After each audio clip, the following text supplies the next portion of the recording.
let's talk about food. Just want to go through some thoughts as I make my own lunch here on nutrition and food in general, and the way that what I do, the way that I think about it. So just to start, honestly, I think got some bison from Force of Nature, right? Yeah, bison beef breakfast sausage, but we are not having it for breakfast. We're having it for lunch. Dropping 2 pounds of it in. It's usually roughly what I'll have per day is like 2 pounds of meat. Whatever that happens to be. But so, nutrition I think can be pretty easy and pretty straightforward, and I think it gets made too complicated a lot of times, mostly because it's not an issue of the person doesn't know.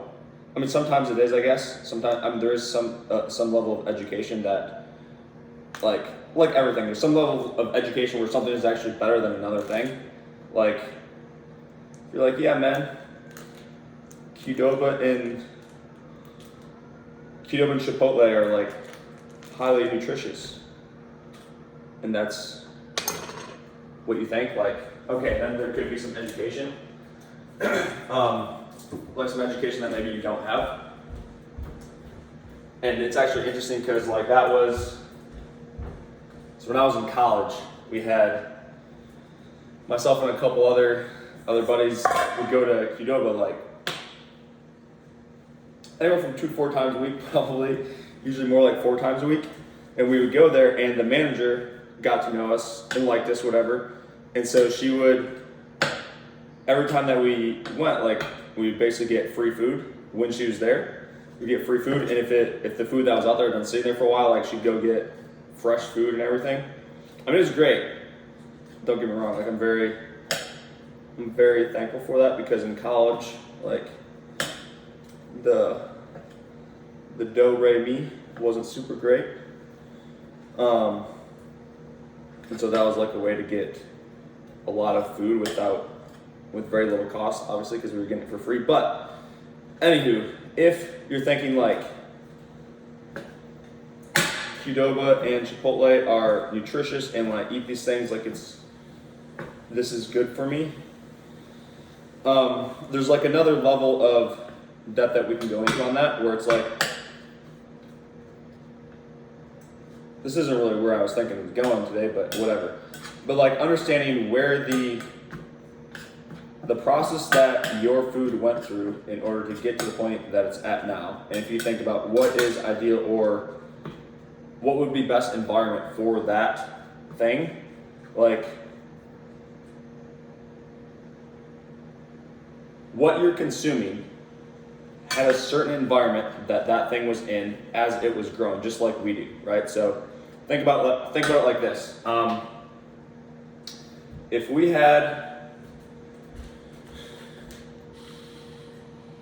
If you were,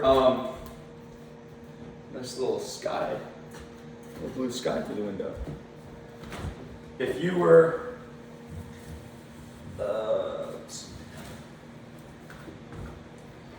if you were put into an environment where, let's say you're in a basement, there's no light coming in, and the food that you're being given is McDonald's and Wendy's and whatever, literally whatever is most cost effective that will get you fattest the fastest, right? That's how a lot of animals are raised or grown, or whatever you want to call them. It's literally, over time, we have figured out what allows an animal to get fattest the fastest, so that you can turn over more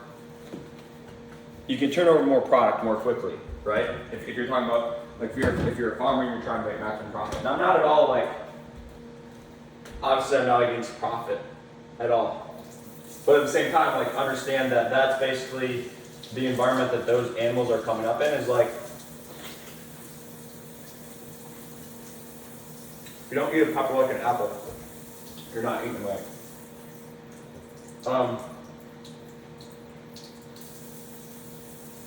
Like if you put yourself in that environment where, because animal that you eat is like a living thing, right? Obviously they don't have the ability to think and whatnot, or critically or analytically think like we do, so it's different. But if you think about like the effect that the food that you eat and the environment that you're in has on your physiology, if you put yourself, just let yourself think for a minute that that you could be a, that you could be a cannibal, and you're going to eat another human being, and that human being's environment is they're in a basement, they don't get hardly any sunlight, they're cramped into that space, and the food that they're being fed is food that is literally designed, or the diet that they're given is literally designed to get that person as fat as possible, as fast as possible. And that's pretty much it. Like, just need to stay healthy enough to be able to get to the point where it can get butchered and then distributed as food, right? If you yourself are in that environment, how are you physically going to feel? Are you going to be healthy? Like literally, how is your actual physical tissue going to present, right? It's going to present based on that environment that you're in, the food that you're eating, etc. So, if we go back to the Chipotle and the Qdoba example, or I'm just using those two because those two are, I think, ones that people tend to think of as like more healthy than, which it is more healthy than like a McDonald's or a Wendy's or some shit like that. But still, if you don't know where those animals are raised or what their environment was, or what their environment was, you could literally be eating something that was brought up in that environment where like it's dark and literally they're just fed so that they can get slaughtered as soon as possible to be able to turn as much product as possible. And the reason that I personally care about that is like, I'm basically taking on part of the environment of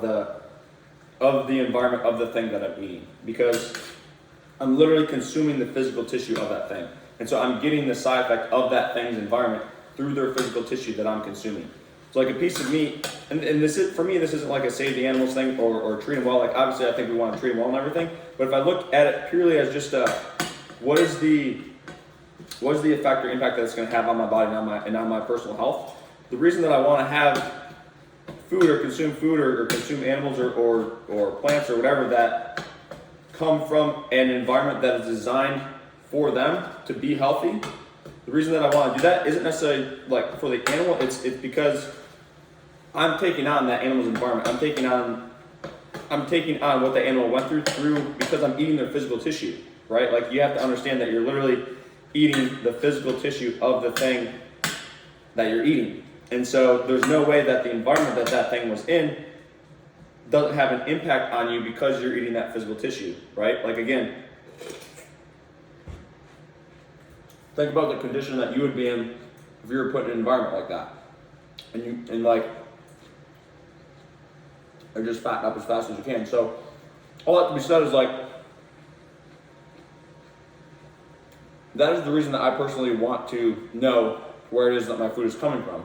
Like if it's a cow, it's like, okay, how's a cow designed to, like what is a cow supposed to do? Like a cow's supposed to be outside, eat grass, roam around, etc. Like they're not meant to just sit and be fed food to get as fat as possible, as soon as possible. And if you're like, well, I can't afford that, then you have to start looking at what is it that you actually have priority on. Do you have more priority on a piece of paper, money, right? Do you have more priority on a piece of paper or on a digit? Or do you have a higher priority of yourself, right?